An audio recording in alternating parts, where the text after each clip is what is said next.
The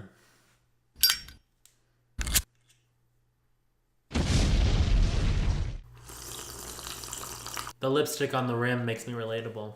Hey guys, welcome back to another video. So glad to have you. Today's video is going to be a little bit of a story time, actually, completely a story time. I don't know if you guys recall, but in one of my last videos where I explained about my MacBook Pro not getting repaired under AppleCare, today we're talking all about my 5K iMac and how it did get repaired. Now, unfortunately with this story, there's no animosity, there's no anger, there's no drama. There's just, a smooth outcome and a good ending, and I ended up being really happy. So you may be asking yourself, Simone, why would you bother telling this story?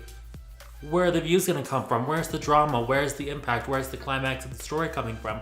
Why do we care? Well, my friends, while there is no huge drama or fights in this video, I wanted to come on here and tell you guys because when this first happened to me, I found it really hard to find a lot of info on the subject and find out about how Apple treated the repairs. The damage that happened to the computer is not technically yet under any recall, so if you're not under warranty for this damage, then you are completely SOL. So I wanted to come on here and tell you guys what Apple's repair process is, how they treat it, how they handle it, how much it costs, and how you can look for warning signs if you think it might be happening to your iMac. Now, to get into specifics, this guy right here is a 5K iMac, and it's a late 2015 model. When I noticed the damage happen, I was in the middle of editing a video, and I think it was actually the first video I uploaded to my channel that I was editing, so that's coincidental, I guess. But I was editing a video, and I started moving some windows around, and I noticed that a ghost image of every window that I moved stayed in place, and it faded away after a little while, but every time I moved a window on the screen, the window would move itself. It wasn't like a lag issue. It's that there would be literally a ghost image of the window or whatever it was that I had moved on the screen where I had originally moved it from. It was super weird. I was freaking out when it happened. I had no idea what to call it because it wasn't necessarily screen burn. So what happens with screen burn is when you leave an image on a screen for days, weeks, and you leave it at a very high brightness, the image will just stay burned in there and it will not go away. This screen will literally be damaged and irreparable and you'll have to get a new screen. What was happening with me is that the ghost image or the screen burn image would be there, but between 2 to 5 minutes, the image would disappear and the screen would look fine. And if I had, turned the screen off completely and left the room for like a half hour, the screen would be completely fine, nothing wrong with it whatsoever, and it would look like a normal iMac. So I didn't know what this issue was called. I didn't know what to do, and I was like super afraid. I was like, oh my gosh, this is gonna be like some weird damage that they're not even used to, and I was freaking out. Now, as I said, there wasn't a ton of info on this subject when I went to go, look up YouTube videos and repair videos and all that. So I was kind of freaking out. But on a few Apple forums, there were some people who had experienced this issue and had gone to Apple to get it repaired. So what the actual issue is called image retention. And what it is exactly what I said. It's when an image is not necessarily burned into the screen and there permanently, but the image is there and it will stay there in some form of transparency, and it will take a while to go away and the screen will eventually return to normal, but every time you move something on the screen, the image will be retained until, time has passed. So at this point, I found out what my issue was, and I knew that I had, I think, about 1.5 years left on the warranty on this guy, and I was like, okay, it is time to act. We are making an Apple Store Genius appointment immediately. Let's get this thing rolling. So I made an Apple Store appointment for, I think, the very next day, and if you want, here's some lovely footage of me hauling this huge 27-inch iMac into my car, failing and having to order an Uber. It was a great time. LA is sounding real damn good right about now. And I forgot that I had a bunch of huge ass picture frames in my back seat, so now this thing has to lay sort of flat, which I'm almost 100% sure is not good for it. So 10 out of 10, we're already ahead, people. Here we go. Can we even make it out of this alley?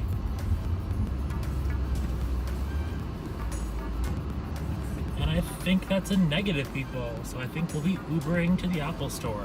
Once I had arrived, I spoke with a gentleman, and he actually wasn't familiar with this issue at all, which is perfectly fine. Not all Apple Store employees are familiar with every single defect that all Apple computers have. It's fine. However, even though he didn't know what was exactly wrong with the computer, Apple did in fact have a testing process in place to test whether or not my computer was suffering from an issue that they have apparently experienced before. Now, unfortunately, I don't have any photos of the test that they did, but what it basically was a huge grid across the entire screen of black and white boxes that was left on the screen for about 2 minutes, I think, at full brightness. And after that 2 minutes was up, the image was taken away, and whether or not there was a ghost image of those boxes left on the screen, that would tell the Apple Store employee whether or not the screen needed to be replaced, and if it's under warranty, it would be fixed. Sure enough, the boxes were on my screen, mostly around the edges of the entire display, not so much in the center, which was kind of odd because when I had it at home, the ghosting and image retention was happening on every single inch of the screen, didn't matter where. Oh, I should also add in that once I got to the Apple Store and explained what was wrong, the iMac would not recreate the issue that I had experienced at home, hence why they had to run the test. And I even told the guy, I was like, wow, this is like the real life version of what everyone says happens, is when you go to bring it to the store, it doesn't do the thing that's making it broken, but when you go back home, it'll sure enough do it. So I was like, we need to find a way to make this do it, because it's definitely happening, and I'm not hauling this thing back home and paying for an Uber XL just to go back home, plug it in, and have the exact same thing wrong with it. So he did the test. Did the test, it had the ghosting image, and he was like, okay, something's obviously wrong. So he went into the iPad and it spat out that, you know, if it does in fact have a ghost image left on the screen, that it is eligible for warranty covered repair, and it would just have the entire screen replaced. And he was like, oh my gosh, like I hope it's okay that we like house this thing for like a week and a half, because it's gonna take a while for us to get the screen in, da da da da da. And I was like, girl, perfect timing. I'm gonna be gone for almost a full week in Vegas seeing Lady Gaga, so you take this thing, do what you need to do, call me when it's ready. Sure enough, I dropped it off on a Monday night right before I left for Vegas, and then when I came back, I think it was ready that Monday evening, so a full 7 days, and it was ready the Monday that I come back, so exactly 7 days for them to get it into the store, make the repair, and give me a call to pick it up. And I wanted to test it out before I left the store, but setting up a huge 27-inch iMac in the middle of an Apple store is sort of awkward / embarrassing. It's just not the most fun. So I trusted Apple. I even asked the guy, you know, what happens if I go home and the issue is still happening or happens again, you know, shortly after. He's like, well, our repair has 90-day warranty on it, so you're totally good on that. And you also have 100-something odd days left in your AppleCare warranty, so you're good on all ends. So I was like, okay, sign the iPad, take the iMac, leave. Sure enough, got it home and it is working just as good as it was when it was brand new, and I couldn't be happier. So if you're like me and you experience this issue with your 5K iMac, Apple definitely covers it. Not to worry, as long as you're within your 1-year warranty or your extended AppleCare warranty. One thing I will mention is that when we were testing the black and white square screen at the store, the gentleman said, you know, oh, we have to wait, and if it's still there after 30 or 45 or 60 seconds, I forget what the exact time amount was, then we'll repair it. So I was a little bit confused because I was like, okay, if it goes away in 40 seconds as opposed to 60 seconds, does that mean you guys won't repair it because it's, you know, not at such a terrible stage yet that you don't deem it repairable? You know, it's got to be like in super awful condition for you guys to deem it repairable. That I was a little bit put off by. I don't know exactly. Mine apparently was to that stage. My guess is that if you're noticing that image retention issue on a normal basis, or that it really sticks out to you, it's probably at that stage already to where it needs to be repaired, because mine came out of the blue, out of nowhere. I swear to you, it was fine the day before, and then I started working on it one day and it was really, really bad. So my guess is if it's at that state that you're noticing it, it's probably at the state that it needs to be repaired. So I wouldn't be too worried. You can always finagle, talk to people. Hopefully you can get what you need repaired. And if you're wondering what the cost for repair was, I did get the bill. I didn't have to pay anything, thankfully, because it was under the AppleCare extended warranty.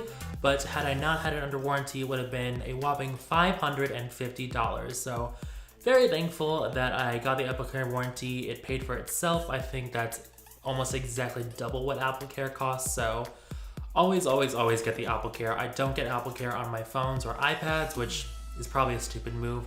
But one thing I always, always, always get AppleCare on is my computers, because you never know what's gonna happen. You know, we keep laptops and desktops around for much longer than we keep phones around. Some people keep their phones for a year or less, or a year and a half. I usually keep my phones for like 2 years. But nonetheless, I always get AppleCare warranties for my laptops and desktops, no matter what. Speaking of laptops, I'm hoping that my next video will be my MacBook Air review. Let me guys know if you'd rather see an in-depth review of my experience so far with the MacBook Air, which has been, I think, about a month or would you rather see my comparison between the MacBook Air and the MacBook Pro? Let me know. I might even do both, but my current question is, should I combine those into one video? Should I focus on more than the other? Or should they each be their own independent video? Let me know what you guys think. Also, we are well on our way into March, which means March 25th is just around the corner. So Apple is going to be doing their March 25th keynote event at the Steve Jobs Theater in California. So I'm very excited for that. I am also contemplating what video I want to do for that event.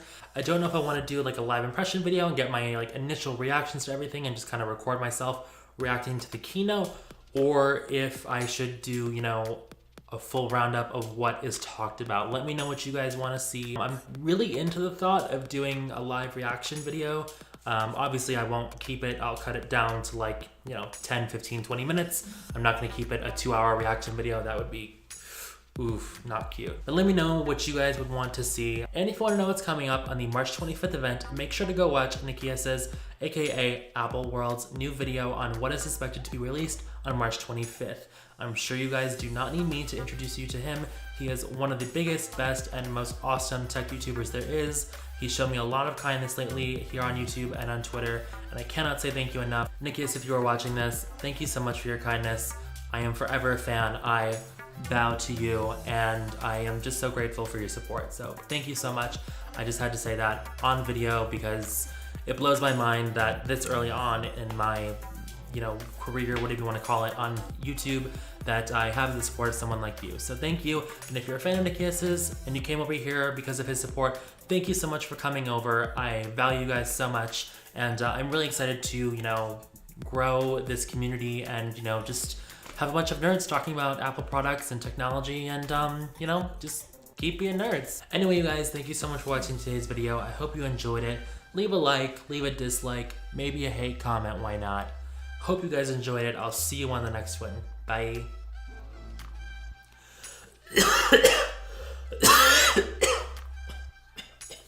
Ugh.